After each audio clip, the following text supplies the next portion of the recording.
أجي أخذك. هذه سيارة الإسعاف التابعة للهلال الأحمر للأسف. There are no safe havens in Gaza. A stark reality echoed since half of the Strip's population was ordered to flee south amid unrelenting bombardment in preparation for an Israeli ground invasion. Hundreds of thousands of Palestinians heeded that call in the hopes that they might be spared from the deadly violence that has killed more than 28,000 people to date. But the Israeli ground offensive moved south. The plight of the innocent caught in the crossfire becomes painfully clear in the tragic tale of Hind Rajab, a 6-year-old Gazan child whose life was cut short.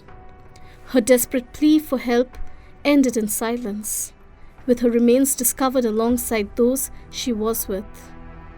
A few meters away, the remains of the ambulance dispatched by the Red Crescent was also identified. It had been pulverized by a powerful explosion. The bodies of the rescue workers were also recovered.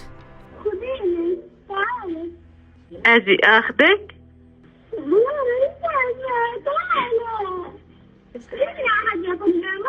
حبيبتي طيب ما أنا يا حبيبتي رح أجي أخذك. هلا عمو من الهلال عماله عم بنصك عشان إحنا نقدر نيجي ناخذك.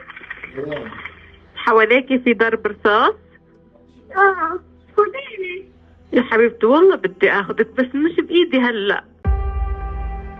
Israel's military focus has now shifted to the southernmost city of Rafah, termed by Prime Minister Benjamin Netanyahu as the last bastion of Hamas. More than half of the Strip's 2.3 million population fear being caught in the crossfire. The US has declared that it would not support an assault on Rafah without ensuring civilian protection mirrors.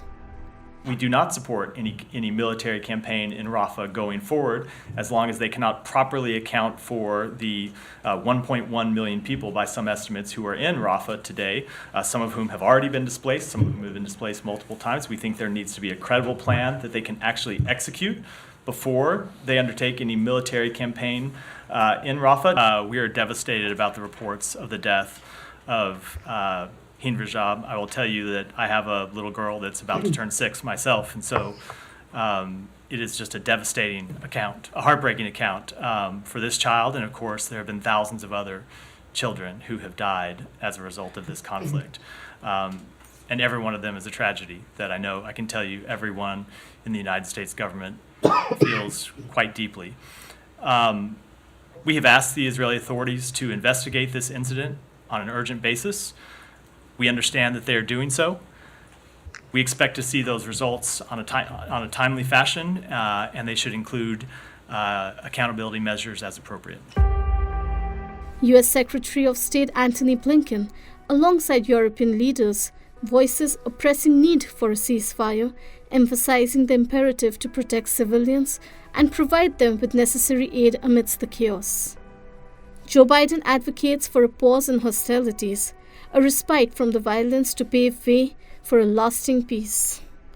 As the world watches, the call for action grows louder, a plea to spare Gaza from further suffering, to prevent the loss of more innocent lives like Hind Rajab's.